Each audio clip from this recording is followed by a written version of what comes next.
दोस्तों एक बार फिर से आप सभी लोगों का हमारे इस नए चैनल यम के जायसवाल हैशटैग 1 ताबड़तोड़ रिवीजन में स्वागत है।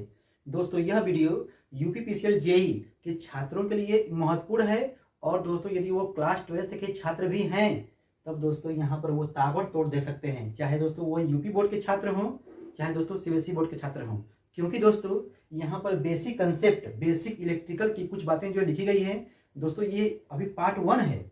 ठीक है, इस तरह से कई किताबों का मिश्रण जो की पॉइंट जो होता है उसको मैं यहाँ पर आप लोगों को लिखूंगा और आप ताबड़तोड़ 10 मिनट में 15 मिनट में दोस्तों इसको देखिएगा, आप लोगों का ताबड़तोड़ रिवीजन होगा। देखिए पहले देखिए शुरुआत में क्या लिखा गया है, ये तो दोस्तों बच्चा जानता है। अभी शुरुआत किया गया है कि जब इलेक्ट्रॉन प्रोटॉन के बराबर होता है, जब इलेक्ट्रॉन प्रोटॉन के बराबर होता है तो वह एटम मतलब वह परमाणु दोस्तों क्या होता है बताइए, न्यूट्रल होता है, उदासीन होता है।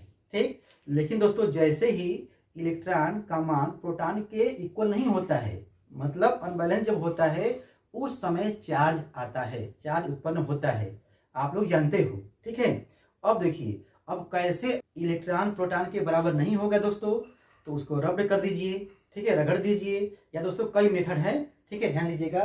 तो वो क्या कहलाएगा, चार्ज हो जाएगा, चार्ज होगा तो निगेटिव पॉजिटिव आएगा। आप लोग दोस्तों ये सब बातें जानते हो। ठीक है, और देखिए प्रकृति भी पूछता है, तो प्रकृति के लिए दोस्तों आप लोगों को ये जानना होगा जब इलेक्ट्रॉन की क्या होगा, कमी होगी, जिस मेटल में जिस कंडक्टर में, ठीक है ना, इलेक्ट्रॉन की क्या होगी, कमी होगी। तीन बातें हैं, कमी होगी या प्रोटॉन की अधिकता होगी या इलेक्ट्रॉन का क्या होगा दोस्तों, त्याग होगा। ठीक है, तो ये इंडिकेट करता है कि हमारा एटम हमारा मेटल क्या है दोस्तों बताइए, पॉजिटिवली चार्ज है। इसी का उल्टा जब इलेक्ट्रॉन अधिक होगा, कर्जे वाला है ना, आप लोग जानते हैं कि इलेक्ट्रॉन क्या होता है, माइनस होता है, चार्ज होता है। तो जब इलेक्ट्रॉन का मान जब अधिक होगा, प्रोटॉन का मान क्या होगा बताइए, कम होगा, और इलेक्ट्रॉन जो है ग्रहण होगा। तो उस कंडीशन में 3 पॉइंट बोल दिए, उस कंडीशन में वह एटम वह कंडक्टर, ठीक है, वह धातु क्या होगा दोस्तों, निगेटिवली चार्ज होगा। ठीक है दोस्तों, ये हुआ इसके बारे में, इसकी प्रकृति। ठीक है, अब दोस्तों उसके बाद क्या होता है, Q इक्वल टू या नहीं होता है, अभी आप लोगों को आहिस्ते आहिस्ते बता रहे हैं। ठीक है, देखिए अब यहाँ पर लिखा है कि valency electron less than 4 electron, मतलब जब वैलेंसी इलेक्ट्रॉन मतलब बाहरी कक्षा में जो इलेक्ट्रॉन जो होते हैं उसे क्या कहते हो, वैलेंसी इलेक्ट्रॉन कहते हैं। ठीक है, जब वह 4 से कम होता है तो वह कहलाता है गुड कंडक्टर, जैसे Ag चांदी, कापर, Cu, ठीक है, आप लोग जानते हो एल्युमिनियम। तो दोस्तों ये हुआ गुड कंडक्टर की श्रेणी में आता है। अब कौन कैसा है दोस्तों, इसके वही बारे में आप लोग जानते हैं। ठीक, अब देखिए वैलेंसी इलेक्ट्रॉन जब मोर देन 4 इलेक्ट्रॉन, मतलब जब 4 से जब अधिक होगा, जब 4 से कम होगा तो वह कंडक्टर की श्रेणी में आएगा और उसे गुड कंडक्टर भी कहते हैं। लेकिन जैसे ही 4 इलेक्ट्रॉन से क्या होगा, ज्यादा होगा, तो वह क्या कहलाएगा बताइए, इंसुलेटर कहलाएगा। ठीक है, अब देखिए यहां पर वैलेंसी इलेक्ट्रॉन जब 4 होता है, कितना होता है, 4 होता है, तो वह कहलाता है semi conductor, pure semi conductor कहलाता है। जैसे हो गया आपका सिलिकॉन जर्मेनियम, जानते हो ना। अब उसके बाद भी इसमें कहानी है, हम दोस्तों अपने ऑडियो वाले वीडियो में दोस्तों आप लोगों को मैं ताबड़तोड़ बताया हूँ, सेमी कंडक्टर से संबंधित जो है एकदम आप लोगों को स्नान करा दिया हूँ गंगा में, आप लोग देखिएगा जरूर। ठीक है, अब देखिए इसके बाद क्या है, इलेक्ट्रॉन का मास कितना होता है, द्रव्यमान। दोस्तों ये तो बच्चा जानता है, 9.1 इंटू 10⁻³ kg। ठीक है, लेकिन दोस्तों ये जानिए 1/1840 इंटू MP, मतलब प्रोटॉन के द्रव्यमान का 1 कितना होता है, 1840 गुना होता है। कौन दोस्तों बताइए, कौन, इलेक्ट्रॉन का द्रव्यमान। ठीक है, अब देखिए यहां पर लिखा है डायमीटर इलेक्ट्रॉन का, तो यहां पर क्या बोलोगे, 10⁻⁻15 मीटर होता है। इलेक्ट्रॉन का व्यास कितना होता है, 10⁻⁻15 लगभग में होता है। ठीक है, अब यहाँ पर लिखा है एटम का, ठीक है, तो यहाँ पे बोलोगे 10⁻10 मीटर। ठीक है दोस्तों, आप लोग पढ़े हो अभी, तो दोस्तों ये शुरुआत है, अभी जो है पार्ट 1 के बाद पार्ट 2 आएगा, पार्ट 3 आएगा, मैं निचोड़ के आप लोगों को यहाँ पर लिख करके बताऊंगा। ठीक है, अब देखिए यहाँ पर लिखा है कि 1 एम्पियर करंट का मात्रक होता है। दोस्तों आप लोग जानते हो 1 एम्पियर जो है कब कहते हैं, जब 1 सेकेंड में 6.25 इंटू 10⁻18 इलेक्ट्रॉन क्या करता है, पास करता है किसी कंडक्टर में 1 सेकेंड में, तो क्या कहलाता है, एम्पियर कहलाता है। और एम्पियर का मात्रक कूलाम पर सेकेंड भी होता है। कैसे, भैया आई इक्वल टू क्या होता है, क्यू बाई टी होता है ना। तो क्यू मतलब कूलम, टी मतलब सेकेंड, ठीक है। अब देखिए यहाँ पर लिखा है क्यू इक्वल टू या नहीं, आ गया क्या है जब रगड़ते हैं, ठीक है ना, क्यू इक्वल टू या नहीं। और दोस्तों यहाँ पर नंबर ऑफ इलेक्ट्रॉन है, ठीक है। यह साई यूनिट क्या होता है, क्यू का चार्ज क्या होता है, ये कूलम होता है। लेकिन दोस्तों यहाँ वाली बात देखिए, सीजीएस यूनिट जो होता है इलेक्ट्रोस्टैटिक यूनिट होता है चार्ज का सीजीएस में दोस्तों, उसे हम लोग क्या कहेंगे, ESU, ठीक है। अब यहाँ पे लिखा है स्टैट कूलम, ठीक है, स्टैटिक सी भी बोलते हैं। यहाँ पर इसको देख लीजिएगा, आप लोगों को ज्यादातर जो है ESU मिलेगा। तो जानिएगा ये जो चार्ज की ही यूनिट है लेकिन सीजीएस में, ठीक है। तो यहाँ पे 1 कूलम का जो मान होता है 3 × 10⁹ ESU होता है ऑफ चार्ज, ठीक है। अब देखिए हम लोग तो सीजीएस में जान गए, लेकिन एक और होता है इलेक्ट्रोमैग्नेटिक यूनिट होता है, इलेक्ट्रोमैग्नेटिक यूनिट भी होता है दोस्तों चार्ज की, ठीक है, सीजीएस में। और ये दोस्तों बराबर होता है 1 कूलम के 1/10 EMU ऑफ चार्ज, ठीक है।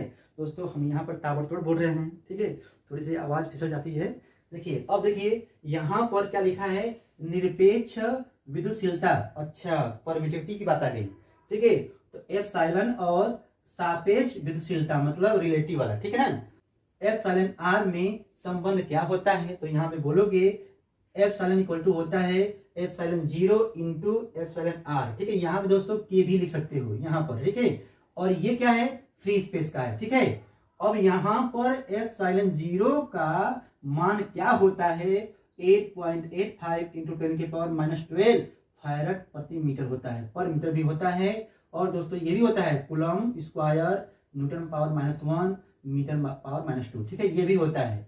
कैसे आया, तो इनके लिए हम लोगों को याद करना होगा कूलम्स का नियम, ठीक है, कूलम्स लॉ। देखिए F इक्वल टू क्या होता है, आप लोग जानते हो, ठीक है। F इक्वल टू होता है 1/4 पाई Q1 Q2 R स्क्वायर। कैसे आता है आप लोग जानते हो, ठीक है। देखो तो यहाँ पर 1/4 पाई एप्सिलॉन 0 या नॉट बोलते हैं, उसका मान क्या होता है दोस्तों, 9 × 10⁹ न्यूटन मीटर स्क्वायर पर कूलम। इसका यूनिट जो है आप लोगों के पेपर में ताबड़तोड़ पूछता है ऑब्जेक्टिव में, ठीक है। चाहे आप क्लास 12 के छात्र हो, चाहे यूपीपीसीएल जेई की तैयारी कर रहे हो, या दोस्तों किसी भी जेई का लेवल की तैयारी करते हो, तो एक आध क्वेश्चन देखने को कभी कभी मिल जाता है, ठीक है। अच्छा मान लीजिए भूल गया तो क्या करोगे, भूल गया तो क्या करोगे, अरे भैया इसी से निकालेंगे, ठीक है, इसका मान निकालना है, इसका, ठीक है। तो क्या करेंगे, इसको हम यहीं छोड़ देंगे और यहाँ पर इसको उधर भेज देंगे, इसको यहाँ ला देंगे, ठीक है। तो हो जाएगा न्यूटन, ये गया उधर, तो हो जाएगा मीटर स्क्वायर, ये हो जाएगा कूलम, कूलम मतलब कूलम स्क्वायर, ठीक है। आप लोग देख लीजिएगा, ठीक। अब यहाँ पे देखिए कूलम का नियम पढ़ लिए, तो यहाँ पे ये देखिए इंपॉर्टेंट है। तो ये वैक्यूम के लिए F और मीडियम के लिए F का जब रेशियो जब निकालेंगे तो एप्सिलॉन और अपान एप्सिलॉन 0 होता है, या उसको कह सकते हो रिलेटिव परमिटिविटी के बराबर होता है दोस्तों।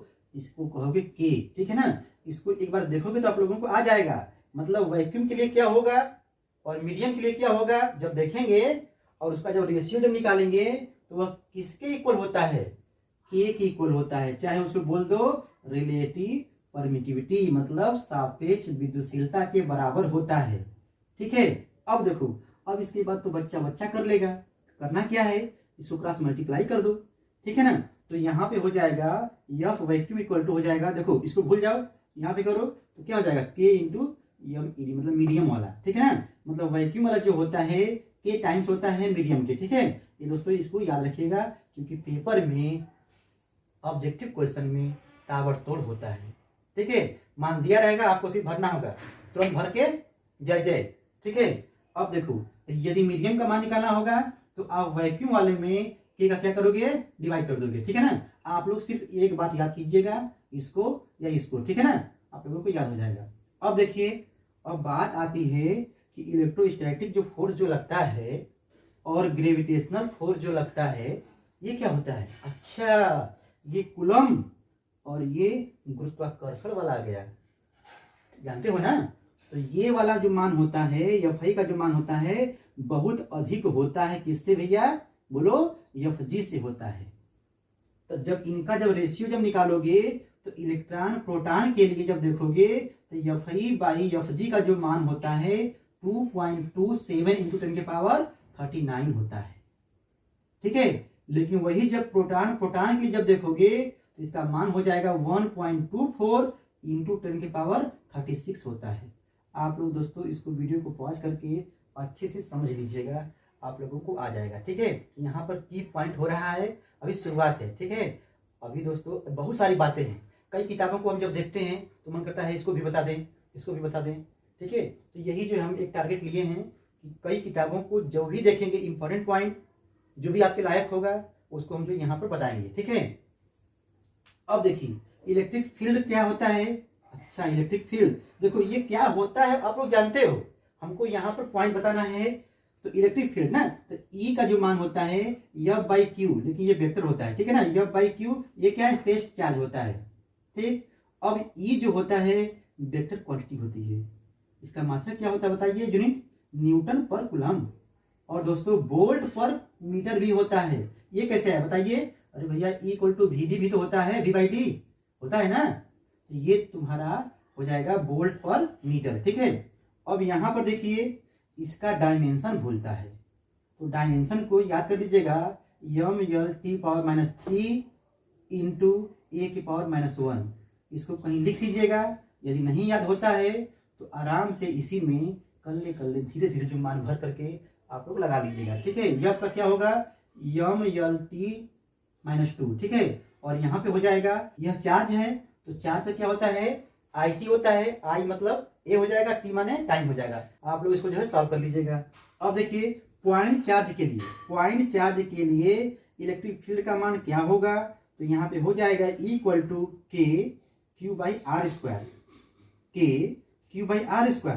K का मान क्या होता है 1/4πε0। ठीक है, Q/R²।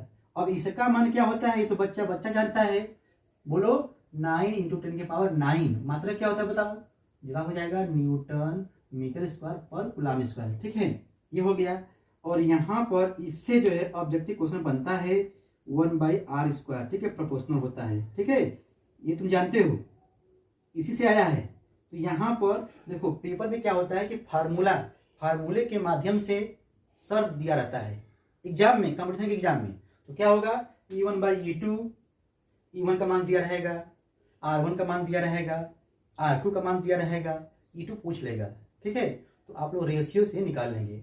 देखिए अब क्या होता है, सुपरपोजिशन प्रिंसिपल आप लोग पढ़े होंगे क्लास 11 में भी। वेक्टर E का जो मान होगा E1, E2, E3 dot En तक, लेकिन दोस्तों वेक्टर लगा देना। ठीक है, अच्छा ये देखिए ये तो हो गया। अब यहाँ पे बोल रहा है कि इलेक्ट्रिक डाइपोल क्या होता है, तो डाइपोल तो बच्चा जानता है। देखो इसमें भी शुरुआत है दोस्तों, फिर बोल दिए।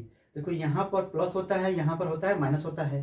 ठीक, जब शॉर्ट डिस्टेंस में जब होता है दो चार्जेज इक्वल एंड अपोजिट, ठीक है, समान व बराबर, और अल्प दूरी 2L पे जब होता है तो इस पूरे सिस्टम को क्या बोलते हो, इलेक्ट्रिक डाइपोल, वैद्युत द्विध्रुव बोलते हो।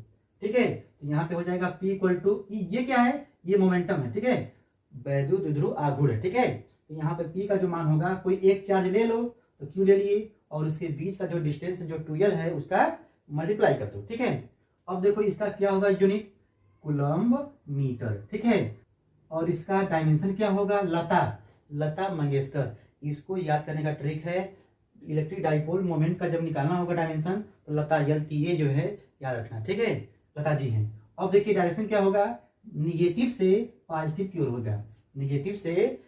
की ओर होगा, ये ताबड़तोड़ याद रखिएगा। अभी देखिए डायरेक्शन के बारे में हम वीडियो में लाएंगे, क्योंकि कन्वेंशनल करंट की डायरेक्शन क्या होती है, पॉजिटिव टू निगेटिव होती है। ड्रिफ्ट वेलोसिटी की क्या होती है, नेगेटिव टू पॉजिटिव होती है। इसके बारे में हम लाएंगे, धीरे धीरे लाएंगे। ठीक है, अब देखिए अब इसका एग्जाम्पल क्या होगा, तो यहाँ पे बोलोगे H2O होता है, HCl होता है, C2H5OH होता है, एथिल अल्कोहल। ठीक है, और Cl3COOH होता है। ठीक, अब देखो ये वाला पॉइंट जो है इंपॉर्टेंट है फॉर कंपटीशन के लिए। ठीक है ना, अब देखो आइडियल डाइपोल या पॉइंट डाइपोल क्या होता है, आइडियल या पॉइंट डाइपोल। पॉइंट का मतलब हो गया कि जो 2L है डिस्टेंस, उसका मान क्या होगा, 0 होगा। तो यहाँ और चार्ज का जो मान होगा इनफाइनाइट होगा। तो अब इन दोनों को इसमें जब पुट करोगे तो क्या होगा, 0 होगा। कहने का मतलब यह है कि आइडियल डाइपोल या पॉइंट डाइपोल यदि पूछता है तो ये कंडीशन याद रखना कि 2l का मान 0 होता है और चार्ज का मान क्या होता है, इनफाइनाइट होता है। जब वैल्यू भरोगे तो डाइपोल मोमेंट का मान क्या होगा, 0 हो जाएगा। ठीक है, अब देखो निग्लिजिबल स्मॉल साइज होती है, ठीक है ना, साइज क्या होती है, बहुत ही निग्लिजिबल होती है पॉइंट डाइपोल में। ठीक है, अब देखिए, अब कक्षा 12 के जो छात्र हैं आप लोग निकाले होंगे एक्सीएल के लिए, अच्छी के लिए वैद्युत क्षेत्र की तीव्रता, ठीक है, इलेक्ट्रिक फील्ड इंटेंसिटी। यहाँ पे क्या होता है, क्या आता है डाइपोल के लिए, 1/4 pi epsilon naught 2p upon r cube आता है, 2p अपॉन आर क्यूब आता है, 2p अपॉन आर क्यूब आता है। क्यों बोले हैं इतना बार, ताकि आपके दिमाग में घुस जाए। ठीक है, लेकिन जब इक्वेटोरियल के लिए जब निकालोगे निरक्षी स्थिति में तो वहां पर सेम यही बात रहेगा, लेकिन यहाँ पर 2p नहीं रहेगा, बस सिर्फ p रहेगा, सिर्फ p रहेगा। और एक बात बता दें, ऐसे नॉर्मल में इलेक्ट्रिक फील्ड का जो मान जो आता है 1/r² में होता है, देखो r² है, लेकिन जब डाइपोल के लिए जब निकालते हो तो r³ हो जाता है नीचे। ठीक है, और यहाँ पर एक्सियल के लिए 2p और इक्वेटोरियल के लिए p, इतना बात याद रखिए। ठीक है दोस्तों, हमें यहाँ पर ताबड़तोड़ बोले हैं ताकि आपके समय की बचत हो। ठीक है, अभी ये हमारा शुरुआत वीडियो, पहली वीडियो है इस तरह से। वैसे दोस्तों ऑडियो के माध्यम से तो मैंने बहुत सारा वीडियो बनाया है ताबड़तोड़ में, उसको आप लोग देखिएगा, एक बार इसका स्क्रीनशॉट ले लीजिएगा। ठीक है, यदि वीडियो पसंद आया होगा ताबड़तोड़ में, तब दोस्तों आप लोग हो सके तो चैनल को भी सब्सक्राइब कर दीजिएगा, मन करे तो, नहीं तो दोस्तों नहीं मन करेगा तो दोस्तों में जरूर शेयर कर दीजिएगा। ठीक है, हम फिर मिलते हैं नए वीडियो में।